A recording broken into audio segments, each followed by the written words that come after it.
Todos chicos, espero que estén muy bien. El día de hoy vamos a hablar de nuestro tema de la unidad 4, que es la filosofía de la edad moderna. Ustedes ya estuvieron trabajando sus actividades con la lectura, con el Padlet, con todas las actividades que estuvimos haciendo esta semana.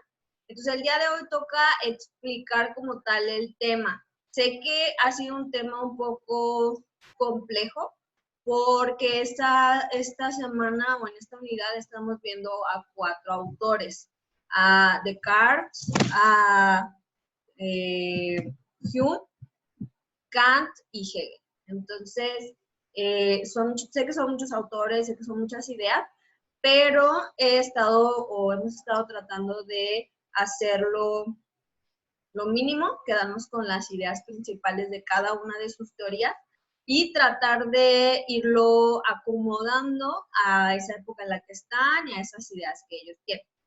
Entonces, la idea de la clase del día de hoy es que fuera como una especie de videollamada. Yo sé que pues no podemos estar como todos juntos en la videollamada porque tenemos limitaciones ya sea del internet, de la computadora, a mí también se me dificulta a veces, y pues tener también la presentación e irles presentando el tema, ¿ok? Entonces, antes también de comenzar, quiero agradecerles mucho por el esfuerzo que están haciendo al realizar sus actividades. He recibido actividades de muy buena calidad. De hecho, me sorprendieron un par de infografías muy bien hechas que incluso quisiera o que yo creo que les voy a compartir en el grupo de WhatsApp. Y pues nada, también antes de comenzar, pues quiero decir que como esto se va a subir a internet, no tengo los derechos de ninguna de las imágenes y todas las imágenes que se van a usar aquí son para fines educativos y sin fines de lucro, ¿ok? Nada más como disclaimer. Entonces vamos a empezar la filosofía de la edad moderna, ¿ok? Y aquí en en mi presentación, tenemos esta imagen, ¿ok? Eh, si estuviéramos en una videollamada real, les preguntaría qué es lo que ven o qué es esto. Y ustedes recuerdan que estuvimos hablando mucho sobre el hecho de si nuestros sentidos nos engañan, si hay alguna forma de saber, de conocer la realidad. Y aquí, pues esta es una ilusión óptica, ¿no? Yo aquí esperaría que algunos dijeran que es un conejo, si lo ves como de un lado es un conejo, o que es un pato, si lo ves como desde otro ángulo. Entonces no nos pondríamos de acuerdo entre si es un conejo o es un pato o es las dos. Lo único que sabemos es que es una imagen que busca confundir nuestra percepción y dependiendo del ángulo en el que lo vemos, vamos a ver una imagen diferente. Entonces aquí empezaríamos como a discutir si es que nuestros sentidos como tal pueden engañarnos o pueden hacernos ver cosas que tal vez no estén ahí del todo, ¿ok? O sea, al final, pues esta es una ilusión óptica que tenemos para empezar a discutir o para saber si nuestros sentidos nos engañan o no, ¿ok? Que es un poco el tema. Acuérdense que estamos viendo la filosofía de forma cronológica. Entonces, nosotros ya vimos la edad antigua, que la vimos con Aristóteles, Platón y Sócrates. Ya vimos la edad media y ya la terminamos de platicar sobre ella, en donde estuvimos hablando de San Agustín y Santo Tomás de Aquino, y donde estuvieron preguntándose ellos, pues ¿quién es Dios, no? ¿Quién es Dios? ¿Qué es la fe? ¿Cómo se relaciona la fe con el razonamiento? Y sabíamos por qué estaban hablando mucho de esto, que ya estuvimos hablando de la Edad Media. En esta unidad 4 empezamos a hablar de la Edad Moderna. En esta Edad Moderna vamos a tener a nuestros 4 autores que les había comentado al principio. Descartes, Hume, Kant y Hegel. Entonces, esta es como la línea del tiempo que vamos llevando. Entonces, ya vamos en la tercera época, que es la edad moderna. Y aquí un poco yo les preguntaba en el Padlet, pues, ¿qué saben como del Renacimiento? ¿Por qué creen que los filósofos empezaban a hablar de estos temas en esa época? ¿Qué condiciones históricas hay? Y bueno, vamos a ver. Entre la Edad Media y la Edad Moderna va a haber una época que se va a llamar el Renacimiento. El Renacimiento se da en el siglo XIV, aproximadamente, no, perdón, siglo XV, en los años 1400. El Renacimiento va a ser un movimiento cultural y científico muy, muy importante. Aquí quisiera comentarles que ustedes recuerdan que en la Edad Media estuvimos hablando de que los filósofos, o de que había una condición histórica en la que lo más importante era la religión.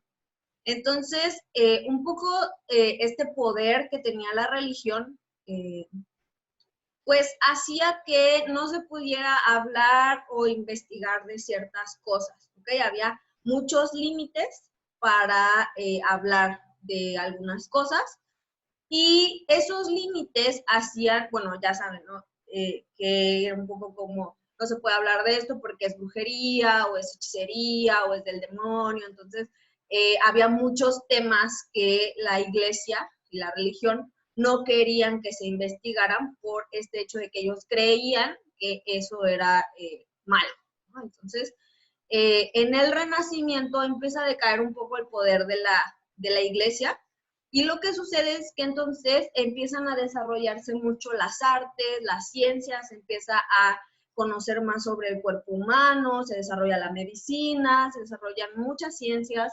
Entonces es un proceso, o es una etapa de la historia en la que hay mucho movimiento, mucha revolución, tanto en las artes como en la ciencia, ¿okay? Las personas ya pueden tener a lo mejor un poco más de libertad de investigar muchas cosas, entonces empiezan a dar todos estos desarrollos.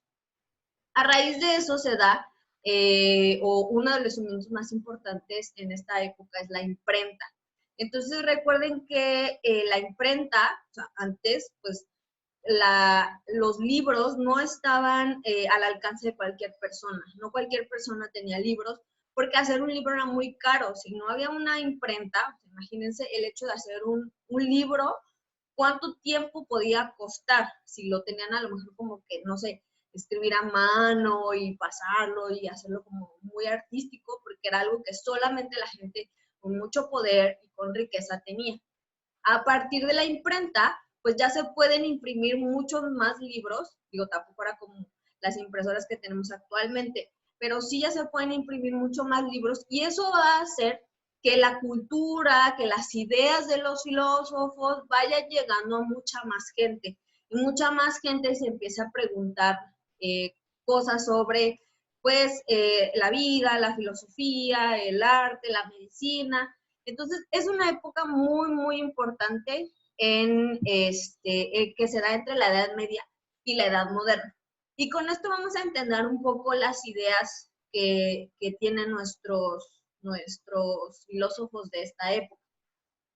Sí, hay un montón de revolución, tanto científica como artística, pues los filósofos también van a innovar mucho más en sus ideas. Y además, estos filósofos se caracterizan por, algunos de ellos, retomar las ideas de los antiguos griegos, que ya estuvimos hablando de Sócrates, de Platón, de Aristóteles. Entonces, ellos toman sus ideas y empiezan a hacer sus nuevas teorías, ¿okay? sus nuevas argumentaciones. Entonces, si pudiéramos decir cuál es la pregunta que tratan ellos de resolver, acuérdense que en cada época tenemos una pregunta, ¿ok? Una gran pregunta que están tratando de resolver nuestros filósofos. En la edad antigua tenemos la pregunta de cuál es el origen, que era qué es el arjé. Esa la trataron de responder los griegos. En la Edad Media tenemos qué es Dios o quién es Dios. Y ahorita en la Edad Moderna vamos a tener, ellos van a tratar de responder a la pregunta de qué es real, y un poquito más adelante es cómo podemos conocer, o sea, cómo podemos saber que algo es real, ¿ok?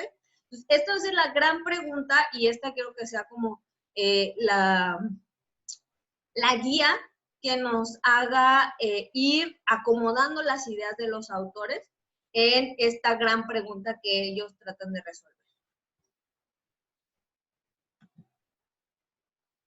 Y bueno, aquí va a iniciar pues una gran pelea, una gran contienda. Aquí tenemos si tuviéramos un videojuego famoso, elegiríamos a nuestros dos grandes personajes. El primero es Descartes, así se pronuncia, no se dice Descartes, y el segundo es Hume. Entonces, Descartes, vamos a ver que va a estar hablando desde el lado del racionalismo y Hume va a estar hablando del lado de la experiencia, ¿ok? Entonces, del empirismo, ¿va? Entonces, aquí ya seleccionamos a nuestros dos personajes. Vamos a ver que se van a echar ahí un round. Y entonces empieza la pelea en este round filosófico. Y el primer round lo tiene Descartes. Y él nos va a decir que él empieza a decirnos que nosotros no podemos conocer la realidad y solo la podemos conocer a través de nuestros pensamientos. Aquí tenemos la famosa historia del mago que nos quiere engañar. Entonces, se imaginan ustedes que hay alguien, un mago ahí que quiere engañarlos y todo lo que ustedes ven, él ya lo convirtió en otra cosa o él lo transformó en otras cosas, ¿no? Entonces, por eso Descartes dice, no podemos fiarnos de nuestros sentidos. Igual como en la imagen del inicio, nosotros vemos dos cosas totalmente diferentes, o era un pato o era un conejo. Entonces, por eso Descartes dice, no podemos confiar en los sentidos porque nos pueden engañar. Algo que nosotros vemos que está muy lejos, a lo mejor no está tan lejos, está muy cerca. Ustedes saben que este famoso experimento donde meten un lápiz en un vaso de agua clara, y ven que hay un efecto como de difracción y parece que el lápiz está cortado. Entonces, si nosotros solamente nos fiáramos en lo que podemos ver, dice Descartes que no podemos conocer así la realidad, porque vemos que hay muchos engaños, o hay muchas cosas que no podemos realmente entender o conocer a partir de la experiencia, o de lo que vemos, de lo que sentimos, de lo que leemos. Entonces, él dice que por eso él dice que nuestros sentidos nos engañan, y por eso su teoría cae en el lado del racionalismo. Racionalismo, acuérdense que, o bueno, si partimos o si tratamos de entender la palabra, viene de la razón.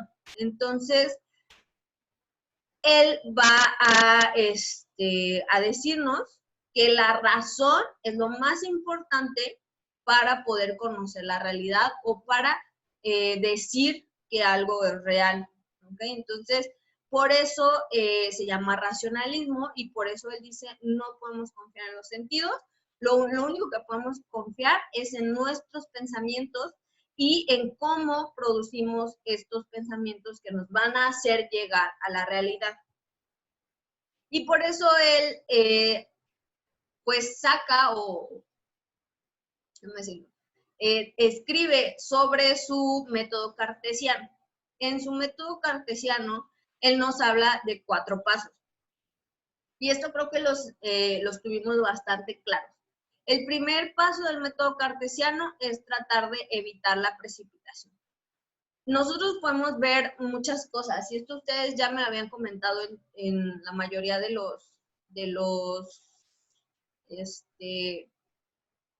en la mayoría de las discusiones que hemos estado teniendo, que antes de irnos a una conclusión muy fácil o muy rápida, tenemos que pensar, tenemos que evitar esta precipitación. Entonces, esto se aplica, o muchos de ustedes me preguntaban, ¿y esto cómo se aplica? Pues en la vida cotidiana.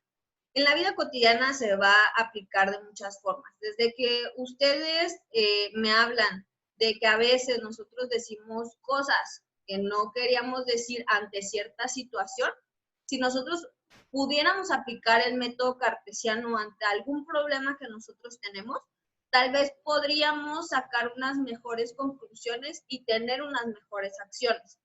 ¿A qué voy con esto? Si yo tengo un problema, no sé, déjenme pensar.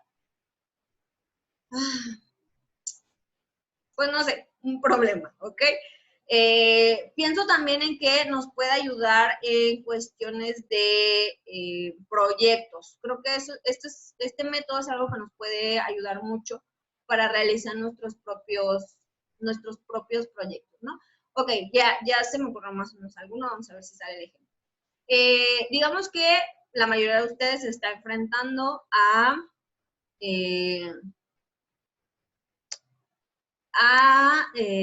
la búsqueda de una nueva, de su carrera profesional, y ustedes están buscando qué quieren estudiar y a qué universidad se van a ir, ¿no? Entonces, ¿cómo vamos a usar el método cartesiano? Primero, evitar la precipitación, ¿ok?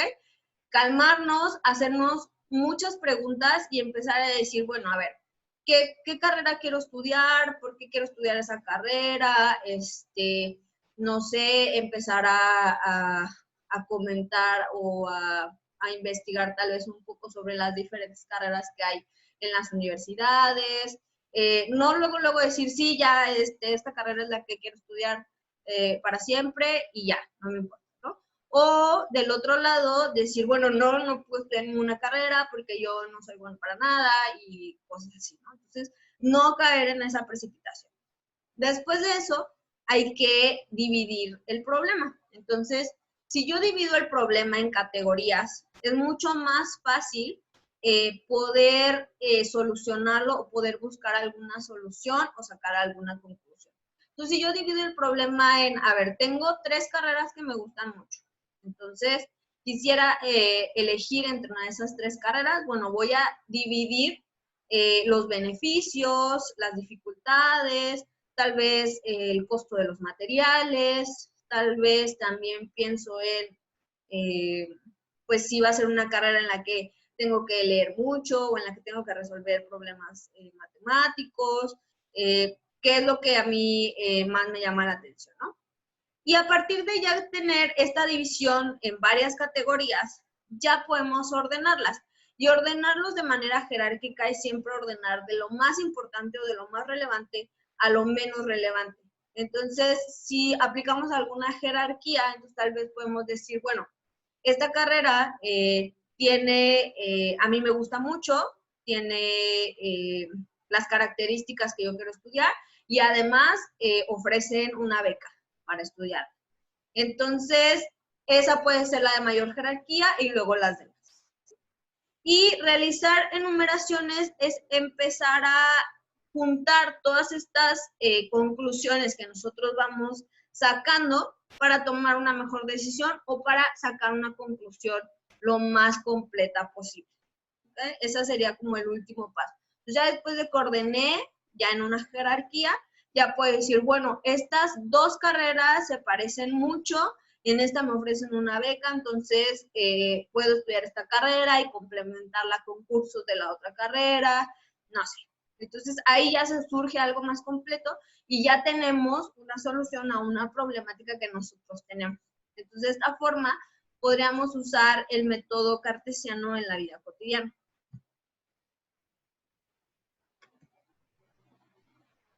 Después de esto, ¿se acuerdan del round que tienen nuestros autores? Viene Hume y dice, pues no, yo creo que estás como un poquito equivocado. Nosotros no podemos fiarnos solamente de nuestros pensamientos. Nosotros aprendemos a partir de la experiencia, ¿no? De la experiencia que nosotros tenemos con las cosas. Y no, a partir de la experiencia que nosotros tenemos con las cosas, podemos categorizar. Por ejemplo, si yo tengo, pues no sé, no encuentro nada. Si yo tengo estos post-its, que ahorita los vamos a usar,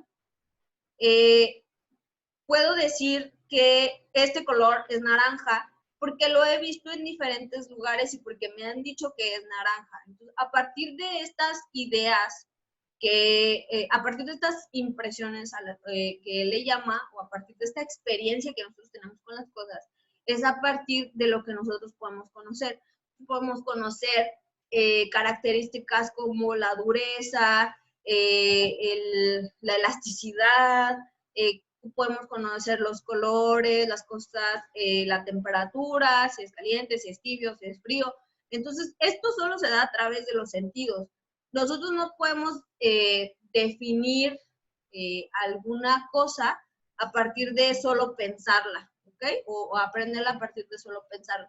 Y esto es como lo que Hume trata de decir en contra como del racionalismo. Y por eso su teoría se llama, bueno, no su teoría, sino su teoría cae dentro del empirismo, y el empirismo nos habla más sobre la experiencia, ¿ok? Que aprendemos o que nosotros podemos conocer la realidad a través de que experimentamos con ella. Entonces, él nos habla de la teoría de las impresiones. Esta teoría que nosotros estuvimos leyendo sobre ella, nos dice que, o Hume nos dice que nosotros vamos conociendo la realidad y podemos saber que algo es real a través de que vamos viendo un objeto de forma repetida, y ese objeto va haciendo impresiones en nuestro cerebro, como la impresora, nos va, digamos, tal vez como un sello que nos va poniendo ahí cuáles son las características de estos objetos, o de estas cosas, de estos animales o personas, ¿ok? Entonces, en este ejemplo de la diapositiva tenemos a varios perritos, ¿ok? Entonces, nosotros cada vez que vemos un perrito, ese perrito deja una impresión de sus características en nuestro cerebro. Por ejemplo, el primero es blanco, está como achatado de la cara, tiene las orejas pequeñas, no sé, es como gordito. Entonces, esas características y esa impresión se va quedando en nuestro cerebro. El segundo, pues es peludito, es chiquito, es café, o sea, tiene otras características, pero de la misma forma se va como imprimiendo sus características en nuestro cerebro, ¿ok? Entonces, cada vez que nosotros vemos a un perro, podemos definir o podemos, más bien se van quedando sus características y cómo es, y a esos animales los categorizamos como perros, ¿ok? Entonces, si yo les digo, piensa en un perro, tal vez ustedes, cada uno de nosotros va a pensar en un perro con características completamente diferentes. Pero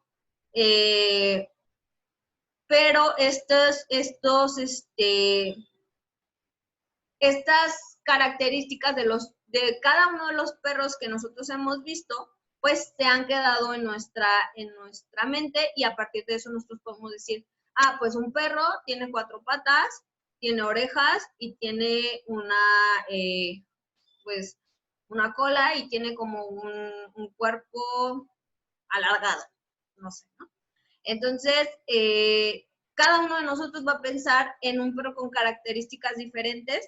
Sin embargo, esto es por la abstracción que nosotros hacemos de cada una de las características de los perros. Yo pienso, o yo pensaría, que si yo les digo, piensa en un perro, nadie va a pensar en un animal con alas y con garras y con pico, ¿no? Esas no son las características que se nos han impreso de los perros cada vez que nosotros los hemos visto. Entonces, a eso él llama la teoría de las impresiones.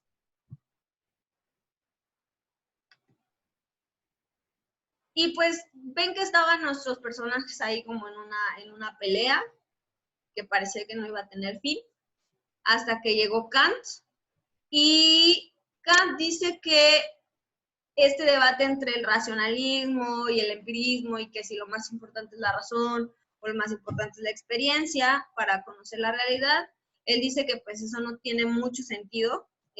Al final, al final podríamos decir que se complementan en el sentido de que tenemos la experiencia de una forma, tenemos el acceso a lo que conocemos a través de nuestros sentidos y también tenemos el acceso a nuestros pensamientos y a cómo vamos pensando pues cómo vamos haciendo abstracción de todas estas categorías y de todo lo que nosotros sentimos. Entonces, pues Kant dice que esto no es tan importante, no tiene mucha relevancia ya para el debate filosófico, de acuerdo a esto. Y pues entonces, él nos dice que lo importante, o la pregunta que todos los filósofos deberían buscar resolver, es más bien cómo podemos conocer la realidad. Ya no va a haber un debate en qué es la realidad, si la realidad es solo nuestros pensamientos o si la realidad es solo lo que sentimos, sino cómo podemos conocer esto que nosotros definimos o creemos que es real. ¿Okay? Y Kant nos va a hablar de sus juicios.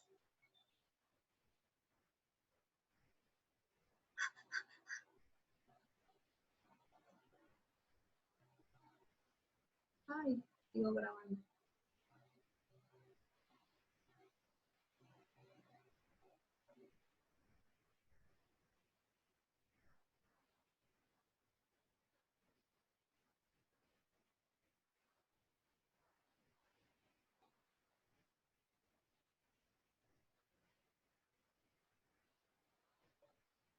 Bueno, perdón, hay unos problemas técnicos.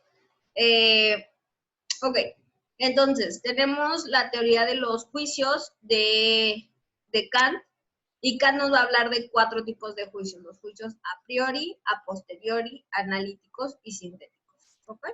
Los juicios a priori, él nos va a decir que son juicios que no van a depender. Bueno, un juicio, antes que nada, un juicio es algo que nosotros hacemos todo el tiempo. O sea, y es dar una valoración de un objeto de la realidad que nosotros hemos visto o hemos experimentado de alguna forma. Una valoración es, o al hacer una valoración o hacer un juicio, pues es darle como alguna característica. ¿A qué me refiero? Pues puedo decir, los post-its son pequeños, esa es una característica, yo estoy haciendo un juicio de los post-its. Los post-its son muy útiles, esa es otra característica, entonces yo estoy haciendo otro juicio de los post-its. Entonces cada vez que nosotros decimos una característica de algo o de alguien, estamos haciendo un juicio. ¿Okay? Entonces, Kant divide estos juicios en 4. Los a priori son los que no van a depender de la realidad o del objeto real que vemos en todos lados. Entonces, ¿a qué nos referimos con eso o a qué se refiere él con eso? Él habla de, por ejemplo, los juicios de las matemáticas, ¿okay? O las características que otorgan las matemáticas. Algo que es o un ejemplo que tal vez se podría poner, es el hecho de que nosotros tenemos, o a nosotros nos han enseñado las sumas, tal vez con manzanas, de cuando éramos chiquitos, acuérdense cuando eran chiquitos, nos enseñaban a sumar con manzanas, con cuadraditos, con circulitos, decían una manzana más otra manzana, pues son 2 manzanas, ¿okay? Y tú vas aprendiendo como esa forma. Pero el 1 más 1 igual a 2 no es una característica que tengan las manzanas. O sea, las manzanas son rojas, pueden ser rojas, pueden ser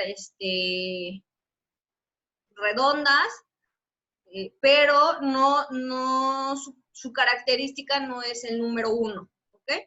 El 1 no depende, o el número 1 no depende de cómo es la manzana. O sea, si la manzana se vuelve verde, el número 1 va a seguir siendo 1, no va a cambiar. Por eso es un juicio a priori, por eso los números hacen juicios o surgen a partir de juicios a priori.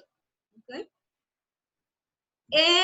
Los juicios a posteriori son los que sí dependen del objeto y más bien dependen de la persona que está emitiendo el juicio.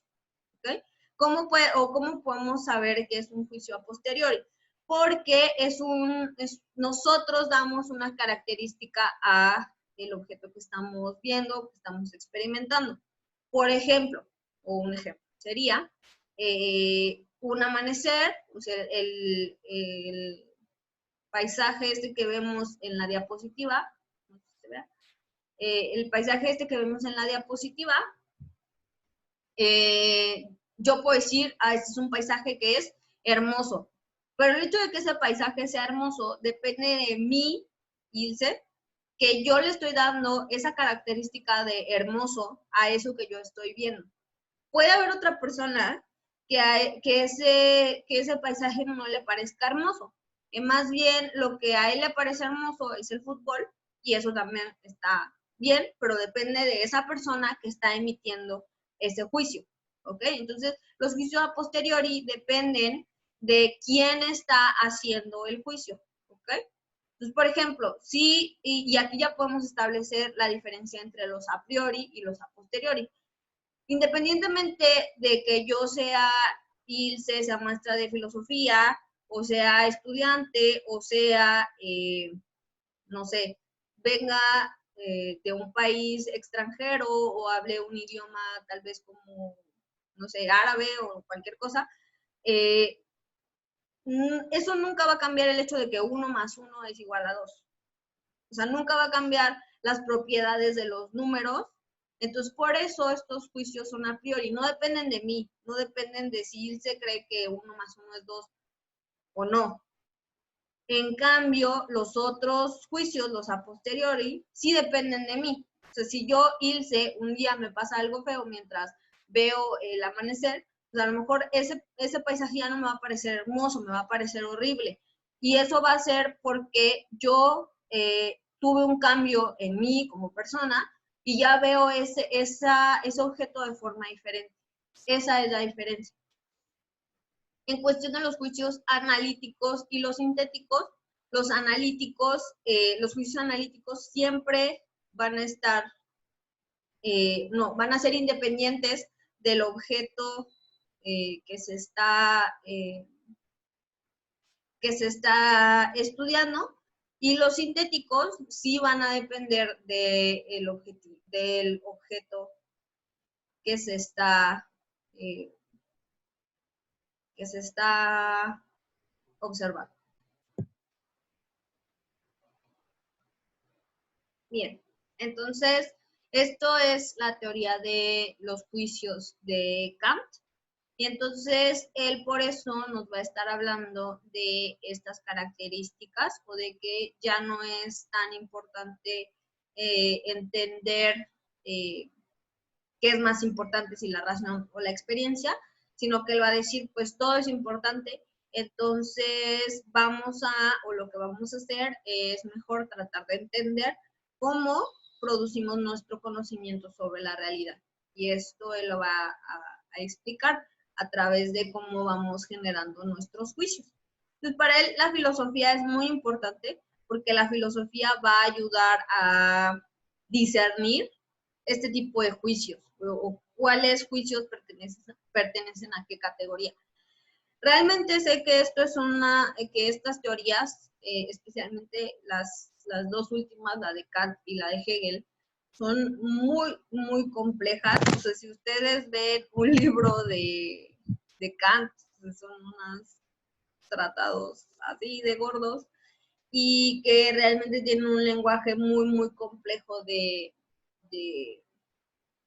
pues de comprender. Entonces, realmente esto es como nada, absolutamente nada de la teoría que maneja Kant y que maneja Hegel.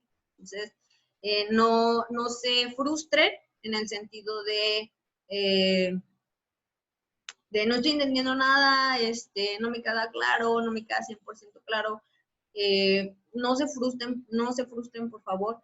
Estamos en una materia que lo que busca es que nosotros aprendamos a pensar y aprendamos a usar estas herramientas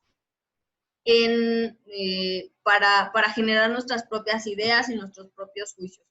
creo que no, o ya les había comentado que creo que no, o para mí no es importante que ustedes sean, no sé, como los mejores conocedores de la teoría de Kant, sino que realmente usen o traten de clasificar a lo mejor lo que nosotros vamos conociendo y preguntarnos, ¿este es un juicio a priori, o sea, es independiente de mi realidad, o es un juicio a posteriori que a partir de lo que yo pienso, de lo que yo siento, de lo que yo hago, es porque estoy haciendo este juicio? Y usar estas herramientas para pensar. O sea, realmente lo que no quiero es que se frustren. Si algo de lo que yo expliqué aquí está incorrecto o ustedes encuentran un mejor recurso, porque en Internet hay muchísimos y hay muchas personas que en YouTube están explicando estas teorías tal vez con palabras mucho más fáciles y mucho más entendibles, acudan a ellos. Entonces, si es algo que realmente les interesa y que realmente quieren saber o entender cómo se da esta teoría, acudan a esos recursos. Aquí trato de hacer el resumen de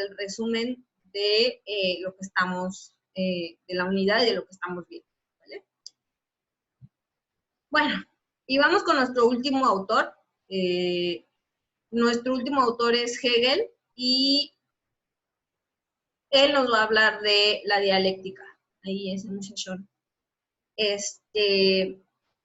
Se ve un poco, a mí siempre me ha dado la impresión de que se ve muy enojado. No sé. Pero bueno, él nos va a hablar de la dialéctica y él va a hablar de que, siguiendo tal vez como a Kant o a partir del desarrollo que hizo Kant de sus teorías, Hegel empieza a hablar de que para que nosotros podamos conocer la realidad, lo que necesitamos es la contradicción y el movimiento.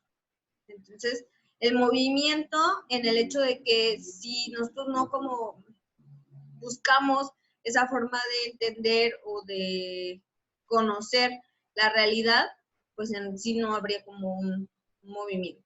¿Okay? Entonces, él nos va a hablar de su método dialéctico y la dialéctica va a tener tres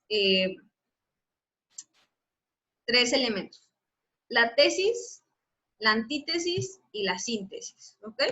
Y la tesis siempre, la tesis va a ser el argumento central de una explicación, ¿ok? La antítesis, como su nombre lo dice, va a ser el contrario. Entonces, entendamos que Hegel nos está diciendo que el conocimiento surge de tener estas dos posiciones contrarias, de la contradicción. Entonces, si alguien dice las cosas son de este modo, o sea, son blancas, pues va a haber una antítesis que va a decir no, son negras. Entonces, estos son los dos extremos. La tesis y la antítesis son los dos extremos del argumento. ¿Okay? Siempre para tener una tesis necesitamos una antítesis y para tener una antítesis necesitamos tener una tesis. ¿Okay? Entonces, un argumento. Un argumento a favor, un argumento completamente en contra, y la síntesis va a ser ya lo que él dice de donde surge el conocimiento. La síntesis va a surgir de contrastar la tesis con la antítesis. Entonces, si ponemos como el ejemplo básico, es todas las cosas son blancas, esa es la tesis. El contrario diría, todas las cosas son negras, se fue hasta el otro extremo de la flecha. Y la síntesis sería como la unión de esas dos ideas. Y diríamos, pues son grises, o hay una escala de grises que va entre lo blanco y lo negro. ¿Sí? Pero hay un momento, o hay un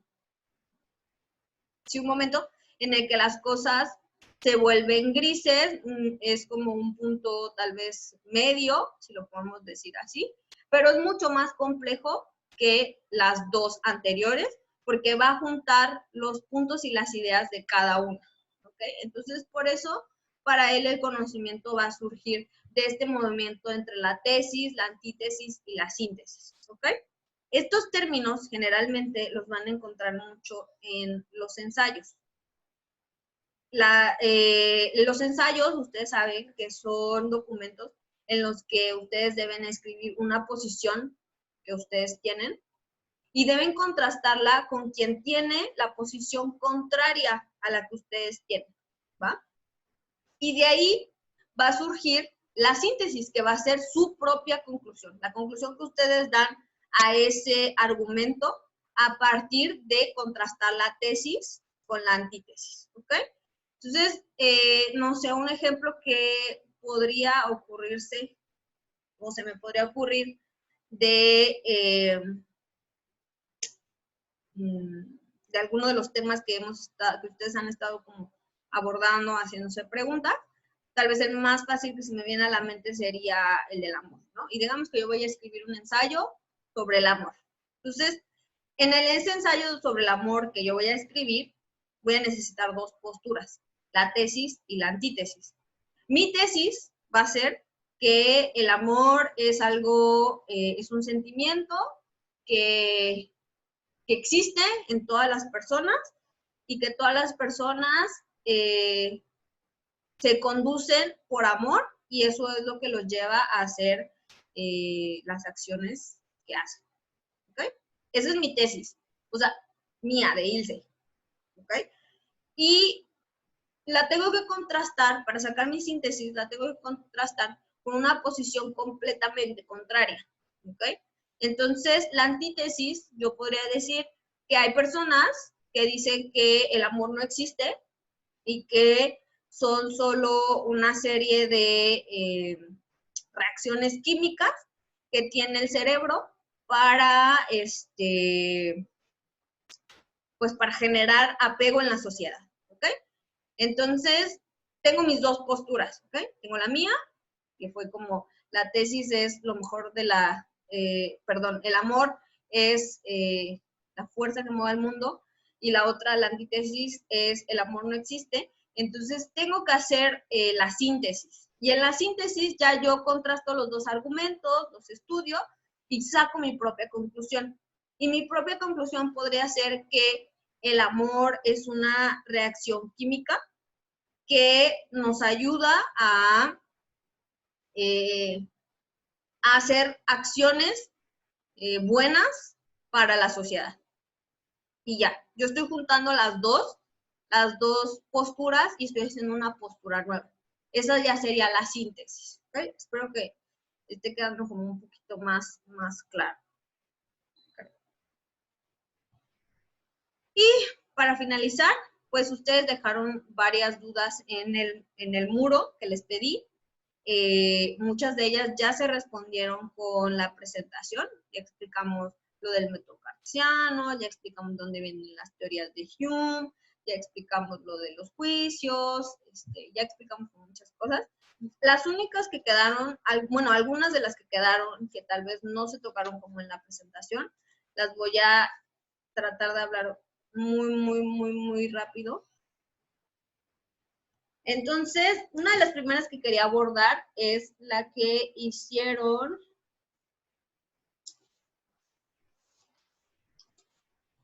aquí las tengo, en los post-its. Esta pregunta la hicieron varias personas, la hizo Alejandra, María Arlet y Adalia, y ellas preguntan, ¿cuál de todas estas ideas es la correcta? Entonces, aquí lo que yo quisiera comentarles, que como en filosofía, como en la clase, y como yo les he dicho, no hay correcto e incorrecto. Solo hay ciertos argumentos que responden a la experiencia de cada uno de los autores o de los filósofos. Ninguna de las teorías podemos decir, esta es la buena, 100% real, y que nos va a responder todas las preguntas. Todavía, creo que todavía no se crea. No sé si los filósofos estarán conmigo en esa afirmación. Pero no tenemos correcto o incorrecto. ¿Okay? Entonces, más bien ustedes van a decidir con cuál de todas las teorías que hemos visto se van, cuál es la que más les gusta y cuál para ustedes tienen una mayor cantidad de argumentos que a ustedes les resuelven las preguntas que ustedes tienen. ¿Okay? Y eso así pasa en filosofía, y así pasa en nuestra clase, y así pasa en nuestra vida cotidiana. ¿Okay? Otra pregunta que tenían es, ¿por qué es importante el cogito que la hace Cassandra Ramírez y que se relaciona mucho con la teoría de Descartes se aplica a la existencia que nos hizo Naomi? La teoría de Descartes, perdón, se aplica a la existencia. ¿Por qué es importante el cogito? Ya lo habíamos visto en la parte de Descartes, porque es la forma en que Descartes dice que podemos definir que la existencia es real. O sea, a partir de que nosotros pensamos, este acto de nosotros pensar, de analizar, de tener nuestras preguntas, de buscar estas respuestas, son las que él dice que nos van a dar la prueba de que nosotros existimos. Y esto se relaciona con lo de que dice Naomi, porque de acuerdo a Descartes no podemos dudar de la existencia porque estamos pensando. Entonces, eso sería como lo único o lo único a lo que él no podría aplicar la duda metódica. ¿Okay? La siguiente es, ¿de dónde sacan sus teorías? Que lo hizo Paola Cedillo y Leslie. ¿De dónde la sacan? Pues de los autores griegos y de muchos autores que ellos han leído o que leyeron en su vida, y a partir de todas esas lecturas, de su experiencia, de lo que saben y de los pensamientos que ellos tienen, de ahí salgan sus teorías, y pues algunos las escribieron y algunos otros no las escribieron, pero las dejaron en algún otro filósofo que los escuchaba. ¿Okay? ¿Y por qué es importante saber qué es mejor, la razón o la experiencia que hace Andrea? Yo creo que es importante porque nos hace cuestionarnos sobre el mundo en el que vivimos y nos hace ser más críticos con toda la información que nosotros tenemos. Si nosotros nos preguntamos qué es más importante, la razón, o sea, los pensamientos, todos los pensamientos que nosotros estamos teniendo, o la experiencia, que es lo que nosotros vemos, sentimos, olemos, creo que nos ayuda a diferenciar en qué situaciones algo es más importante o es menos importante. Creo que por ahí iría tal vez como un poco la discusión entre estas preguntas. Entonces, ya para finalizar, ahora sí, ya terminamos las dudas. ¿Qué les voy a pedir? Les voy a pedir que después de ver este video de la clase, en la caja de comentarios, pongan por favor cuál de las 4 teorías que vimos en esta unidad 4 es la que más les gusta a ustedes, o sea, cuál es la que más les gusta a ustedes y por qué les gusta esa teoría. ¿Ok? Por favor, traten de elegir una. Sé que las 4 son muy complejas, pero ¿cuál da a ustedes de las 4 les llamó más la atención, les gustó más y por qué? Y eso escríbanmelo en la cajita de comentarios para que podamos seguir avanzando en nuestras tareas. Bueno, pues muchas gracias, chicos. Nos estamos viendo pronto de forma virtual y con las actividades que tenemos.